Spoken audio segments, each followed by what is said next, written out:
Some of the similarities between the flood story in Genesis 6 through 9 and the Mesopotamian flood myth found in the Epic of Gilgamesh and elsewhere include the divine decision to destroy. I have determined to make an end of all flesh. Now I am going to destroy them along with the earth. The great gods decided to send down the deluge. Reason for heroes' salvation. But Noah found favor in Yahweh's sight. Implicitly, Utu-Napishti is chosen for salvation because he is a worshipper of Ea. Command to build ark. Make yourself an ark. Make a roof. And of every living thing, of all flesh, you shall bring 2 of every kind into the ark, to keep them alive with you. They shall be male and female. Take on board the boat all living things' seed. The boat you will build, cover her with a roof like the ocean below. Command to enter. Go into the ark. Go into the boat. Entry into the ark. Those that entered, male and female of all flesh, went in as God had commanded him. All the living creatures I had, I loaded aboard. End of rain. The rain from the heavens was restrained. The tempest grew still. The deluge ended. Ark grounding on mountain. The ark came to rest on the mountains of Ararat. On the mountain of Nimush the boat ran aground. Hero opens window. Noah opened the window of the ark that he had made. I opened a vent. On my cheeks fell the sunlight. Birds' reconnaissance. Noah sent out the raven, and it went to and fro until the waters were dried up from the earth. Then he sent out the dove, but the dove found no place to set its foot, and it returned to him to the ark.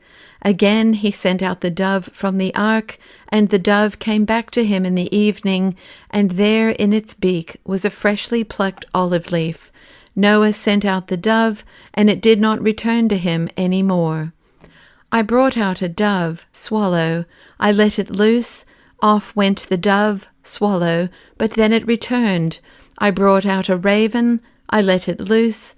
Off went the raven. It saw the waters receding, finding food, bowing and bobbing. It did not come back to me. Sacrifice. Noah built an altar to Yahweh and offered burnt offerings on the altar. I brought out an offering. Divine smelling of sacrifice. Yahweh smelled the pleasing odor. The gods did smell the savor sweet. Divine promise to humanity.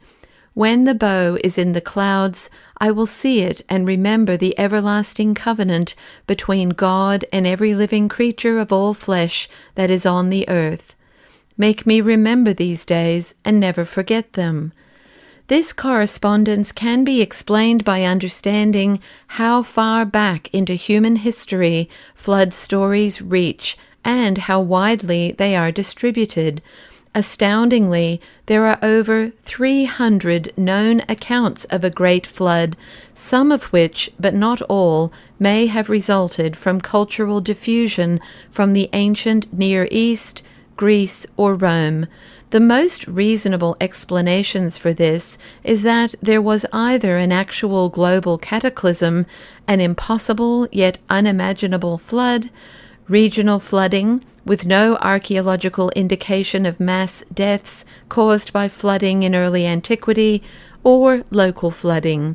Nahum Sarna wrote of these possibilities that due to the widespread popularity of flood stories and their prevalence among a wide variety of diverse peoples living in different times and places, whatever historical foundations, it is clear that popular imagination has been at work magnifying local disastrous floods into catastrophes of universal proportions.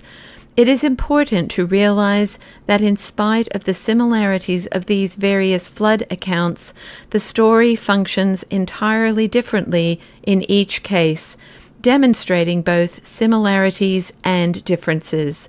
Many similarities exist between the Atrahasis and Eridu Genesis versions, in which the flood story is about a struggle between gods and humans, in which a single figure helps to preserve life on earth through wisdom and heroism. However, the complexity of the Genesis flood story is most similar to that of Gilgamesh. Since the Gilgamesh epic is dated centuries prior to the biblical flood story, Gilgamesh must have influenced the biblical account, not the other way around. Scholars generally agree that the flood story in Genesis is a composite drawn from multiple sources. An examination into the formation of the book of Genesis shows that there is no E version of the flood, which means that the J source is the earliest version. It was later augmented by the P version.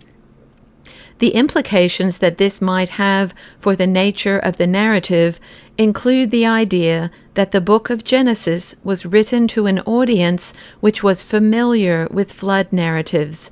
The audience was able to understand that story as a starting point from which the story of the one true God could be told.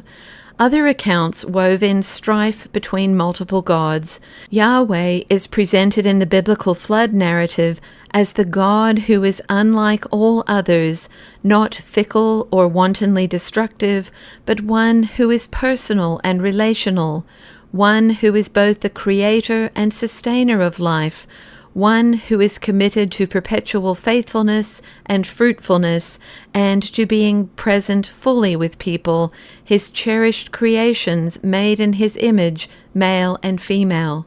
Yahweh is perfectly forgiving and just, and he calls humankind to turn away from improper bloodshed, even as he turns away from destroying the earth by flood. Yahweh is the covenant God, the promise-making and promise-keeping God.